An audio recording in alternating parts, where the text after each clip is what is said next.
This is too much পাহাড়িরা, this is too much. তোমরা যেটা করতেছো এটা আসলে পাহাড়িরা অনেক বেশি করতেছো। আচ্ছা তোমরা বলো তো, তোমরা যে বলতেছো তোমরা আলাদা একটা রাষ্ট্র নাকি তোমরা আলাদা একটা দেশ, তাহলে তোমাদের আইডি কার্ডে কি আমাদের গণপ্রজাতন্ত্রী বাংলাদেশ সরকার লেখা নেই? তোমরা কি বাংলাদেশের ভূখণ্ডের বাইরে? আদৌ কি তোমরা বাংলাদেশের বাইরে? আচ্ছা তোমরা পাহাড়িরা আমাদের বাংলাদেশের ভিতরে আসতে পারবা, সব কিছু করতে পারবা, চাকরির সুবিধা ভোগ করতে পারবা, যা ইচ্ছা তাই করতে পারবা, আর আমরা পাহাড়ে গেলেই দোষ। মানলাম পাহাড়ে যাই কেউ কেউ অনেক অকারেন্স করে, তোমাদের ক্ষতি করে, কিন্তু সবাই তো তোমাদের ক্ষতি করে না। তাহলে তোমরা সকল বাঙালিকে নিয়ে কেন এভাবে কথা বলবে? আর তোমরা বারবার বলতেছো তোমরা আলাদা ভূখণ্ড, তাহলে কি তোমরা বাংলাদেশ থেকে বাইরে? তোমরা কি আমাদের স্বাধীন দেশের বাইরে না বাংলাদেশে? যদি বাংলাদেশে থাকো তাহলে তোমরা কিভাবে আলাদা একটা দেশ হও সেটা বলো।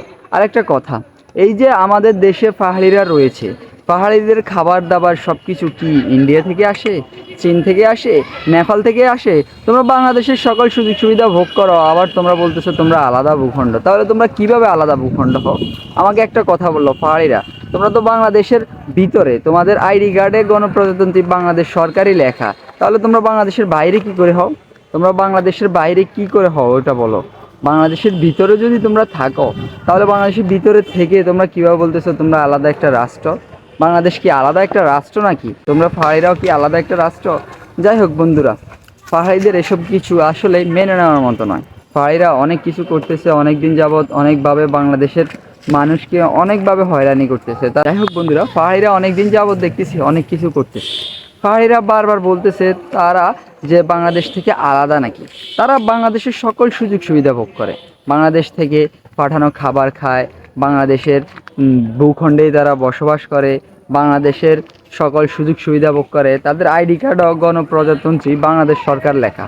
তাহলে তারা কিভাবে আলাদা দেশ, আলাদা রাষ্ট্রের মতো করে নিজেদের সকল সুযোগ সুবিধা চায়? মানলাম তারা আদিবাসী বা পাহাড়ি, যাই হোক যাই বলেন, ওটা নিয়ে আমি কোনো বিভেদ করি না, কিন্তু মেইন কথা হচ্ছে তারা কি বাংলাদেশি ভূখণ্ডের বাইরে?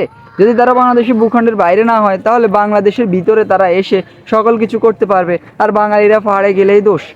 আচ্ছা তারা বাঙালি না বুঝলাম, তারা পাহাড়ি বা আদিবাসী, কিন্তু তারা তো বাংলাদেশের ভূখণ্ডের ভিতরে। তারা কি এই স্বাধীন দেশের ভূখণ্ডের বাইরে নাকি? তাহলে তারা কেন এভাবে বাংলাদেশকে নিয়ে বারবার মন্তব্য করতেছে? এরকম মন্তব্য করতেছে তারা বাংলাদেশের ভূখণ্ডের বাইরে। তাহলে বাংলাদেশ থেকে তাদেরকে আলাদা একটা দেশে পরিণত করে দেওয়া হোক, যে দেশের মাধ্যমে তারা নিজেদেরকে আলাদা ভূখণ্ড দাবি করতে পারে। আলাদা ভূখণ্ড দাবি করার মাধ্যমে তারা নিজেদেরকে হয়তো আলাদা দেশের নাগরিক দাবি করতে পারে, যা ইচ্ছা তাই করতে পারে। যাই হোক বন্ধুরা, পাহাড়িদের এইসব বিষয় নিয়ে আমি অনেক দিন যাবত অনেক কিছু দেখতেছি, তাই আজকে আপনাদের মাঝে ভিডিও করতে চলে আসলাম। পাহাড়িরা বারবার বলে তারা আলাদা, বাংলাদেশের মানুষ পাহাড়ে যেতে পারবে না, তাদের সেনাবাহিনীর দরকার নেই। কেন? সেনাবাহিনী তো সারা দেশের। সেনাবাহিনী এখন আপাতত সারা দেশের কন্ট্রোল নিচ্ছে, তাহলে পাহাড় কি আলাদা, বাংলাদেশের বাইরে? তাহলে কেন তারা বারবার এগুলো বলতেছে? যাই হোক বন্ধুরা, ভালো থাকুন সবাই, দেখা হবে নতুন কোনো ভিডিওতে। আর পাহাড়ি বাংলাদেশি সবাই ভাই ভাই।